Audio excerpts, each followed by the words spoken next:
नमस्कार, मैं हूं विनय पाठक। ये भारत न्यूज में आपका स्वागत है।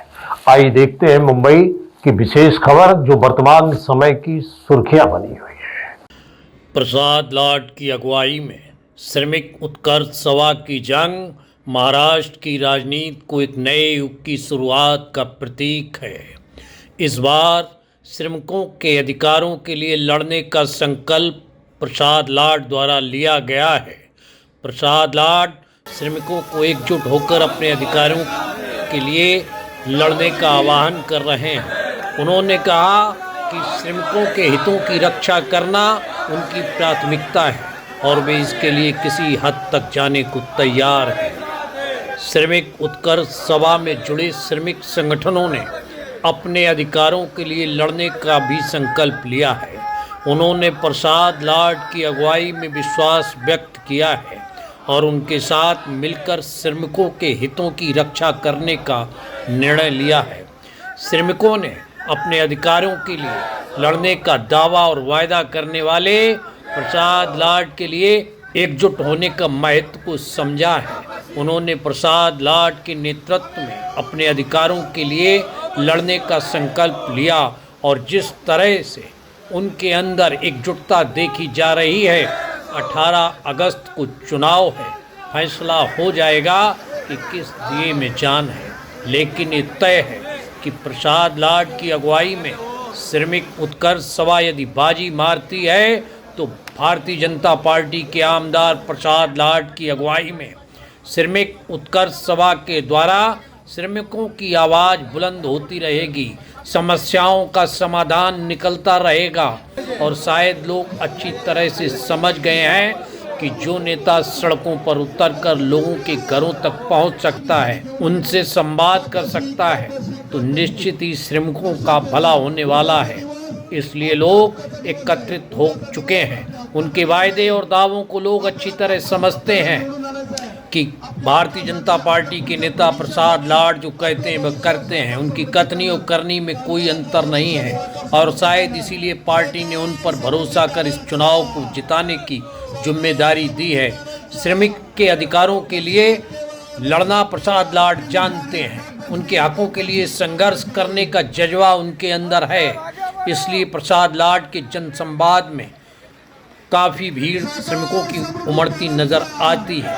प्रसाद लाड के तेवर और जोश जुनून देखकर उनके समर्थन में नारे बुलंद होने लगते हैं। प्रसाद लाड कहते हैं, हमें एकजुट होकर अपने अधिकारों के लिए लड़ना है और भ्रष्टाचारियों को बेनकाब करना है। अगर सही मायनों में देखा जाए तो मुंबई की सरजमी पर इस चुनाव में जिस तरह से प्रसाद लाड ने अपने आप को झोंका है, उससे मुकाबला काफ़ी रोचक और संघर्षपूर्ण हो गया है। लेकिन तस्वीर भी लगभग साफ नज़र होती आ रही है। बहरहाल चुनाव है, देखना 18 अगस्त को है कि ऊंट किस पाले में बैठता है। श्रमिक जानते हैं कि जिस तरह से प्रसाद लाड ने बेस्ट कर्मचारियों को न्याय दिलाने और उनकी समस्याओं के निराकरण के लिए वायदे कर रहे हैं, जिससे उनका पल्ला काफ़ी भारी नज़र आता है। और आए भी तो क्यों ना आए, श्रमिकों के हर दुख तकलीफ संघर्ष को भली बात जानते हैं और समझते हैं। बहरहाल ये लग रहा है कि प्रसाद लाड की अगुवाई में श्रमिक उत्कर्ष सभा ने श्रमिकों के अधिकारों के लिए लड़ने का एक नया अध्याय शुरू करने जा रहा है और महाराष्ट्र की राजनीति में नई इबारत लिखने जा रही है। आखिरी दम तक प्रसाद लाड और प्रवीण दरेकर ने श्रमिकों को एकजुट होकर अपने अधिकारों के लिए लड़ने का संदेश देकर मतदान अपने पक्ष में करने की अपील की। माना जा रहा है कि प्रसाद लाड के नेतृत्व में श्रमिकों ने भी अपने अधिकारों के लिए लड़ने वाले श्रमिक उत्कर्ष सभा का साथ देने का संकल्प ले लिया है, जिससे श्रमिक उत्कर्ष सभा का भविष्य उज्जवल नजर आ रहा है। लगता है श्रमिकों के अधिकारों के लिए लड़ने का नया अध्याय शुरू हो चुका है। श्रमिकों को लगता है अपने अधिकारों के लिए लड़ने का नया मंच मिला है और वे अपने हितों की रक्षा करने के लिए एकजुट होकर लड़ सकते हैं। 18 अगस्त की तैयारी पूरी है।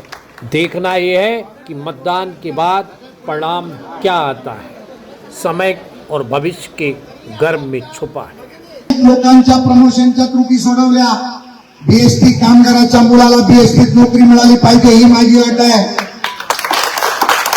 आणि भाऊ आपण आणि माननीय मुख्यमंत्र्यांनी आणि एकनाथरावजी शिंदेने आदेश दिल्यानंतर या बीएसटी कॉलनीचा वसाहतीचा विकास आपण करणार आहोत. पण तो विकास त्यांच्यासारखा नाही.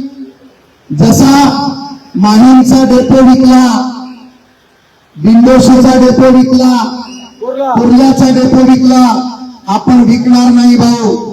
तुम्ही या मुख्यमंत्र्यांना सांगायचंय या वसाहती 10-12 एकरात आहे. या वसाहतीचं आपण पुनर्विकास करायचं.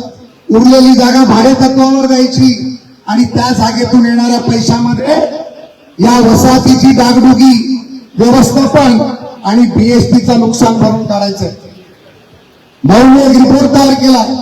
या मुंबईतल्या 27 वसाहतीने 27 डेपो जर आपण डेव्हलप केले तर माझ्या 24,000 कामगारांना 500 फुटाचं घर 15 लाखात येणार.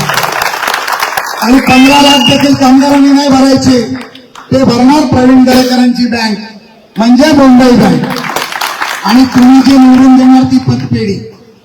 त्यामुळे माझ्या कामगारांना जो मनामध्ये प्रश्न कित्येक वर्षाचा होता, आपण बीटीटी चाल न भूतो न भविष्यतो लोक म्हणत होती की कधीच होणार नाही.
बहरहाल खबरों का सफरनामा करते हैं समाप्त। विनय पाठक को दीजिए इजाजत। हम फिर मिलते हैं नई खबर नए सफर के साथ। लेकिन चलते चलते गुजारिश, विनती, अनुरोध, यदि आपके आसपास कोई घटना घटित हुई है या कोई समस्या है और आप उसे हम तक पहुंचाना चाहते हैं तो स्क्रीन पर दिखाए जा रहे हमारे नंबर पर सीधे संपर्क कर सकते हैं। साथ ही चलते चलते आपसे गुजारिश, आप हमारे चैनल को लाइक, शेयर, सब्सक्राइब करना ना भूलें। धन्यवाद।